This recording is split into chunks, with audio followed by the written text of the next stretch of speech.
Hello दोस्तों। The romantic imagination and national feeling. रोमानी ख्याल या विचार और राष्ट्रीय भावनाएं। The development of nationalism did not come about only through wars and territorial expansion. जो राष्ट्रवाद का विकास है वो केवल युद्ध और क्षेत्रीय विकास से नहीं हुआ। Culture played an important role in creating the idea of the nation. संस्कृति ने भी बहुत महत्वपूर्ण रोल निभाया राष्ट्र के विचार को बनाने में। आर्ट एंड पोएट्री, कला और कविताओं ने, स्टोरीज एंड म्यूजिक, कहानियों ने और संगीत ने helped express the end shape nationalist feeling. इसने मदद की बनाने में राष्ट्रवादी विचारों को।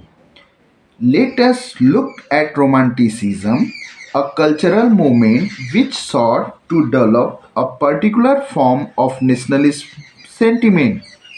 आइए हम देखते हैं रोमांटिसिज्म को एक सांस्कृतिक आंदोलन के रूप में जिसने एक खास तौर से राष्ट्रवाद की भावना जागृत की।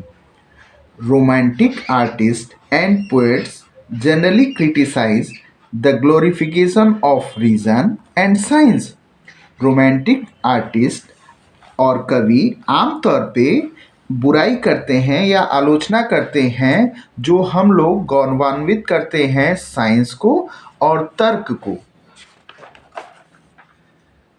And focused instead of on motions, emotions, intuition and mystical things. और वो केंद्रित होते हैं इसके स्थान पर भावनाओं पर, लालसा पर और रहस्यवाद की भावनाओं पर। Their effort was to create a sense of shared collective heritage, a common cultural past as the basis of a nation.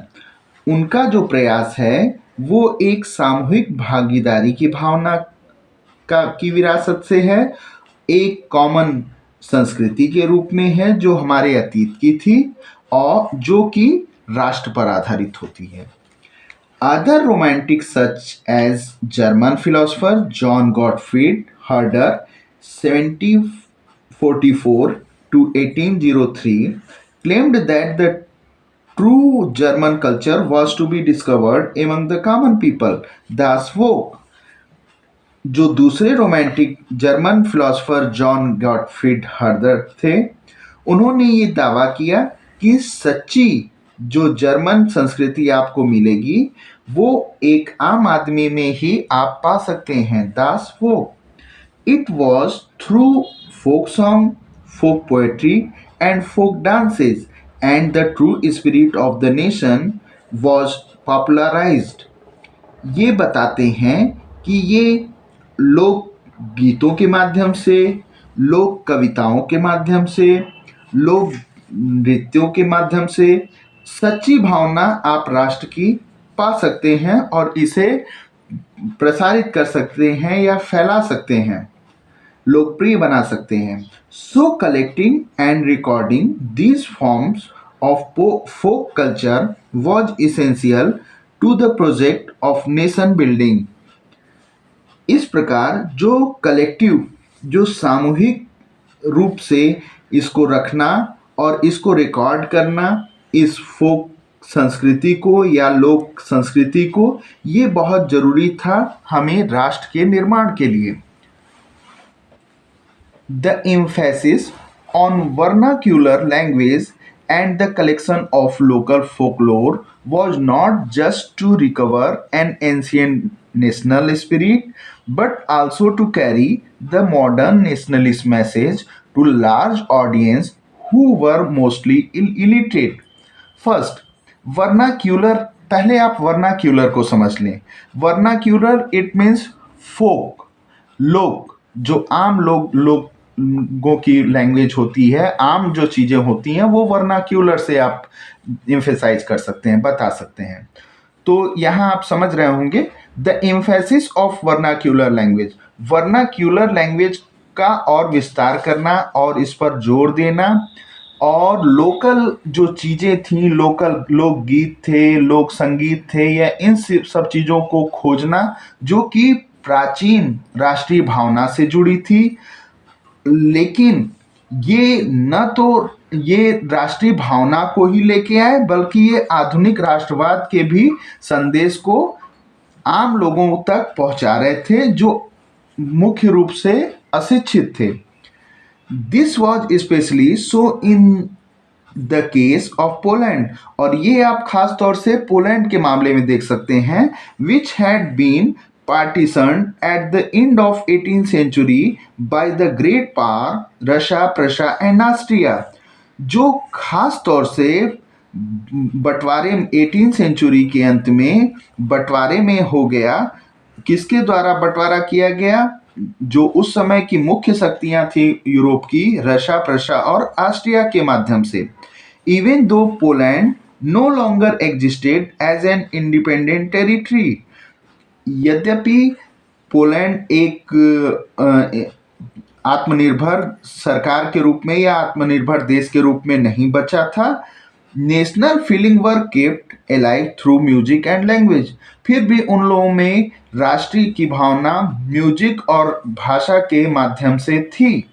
Carol Kurpinski, for example, celebrated the national struggle through his operas and music, turning folk dances like the Polonaise and Mazurka into nationalist symbol।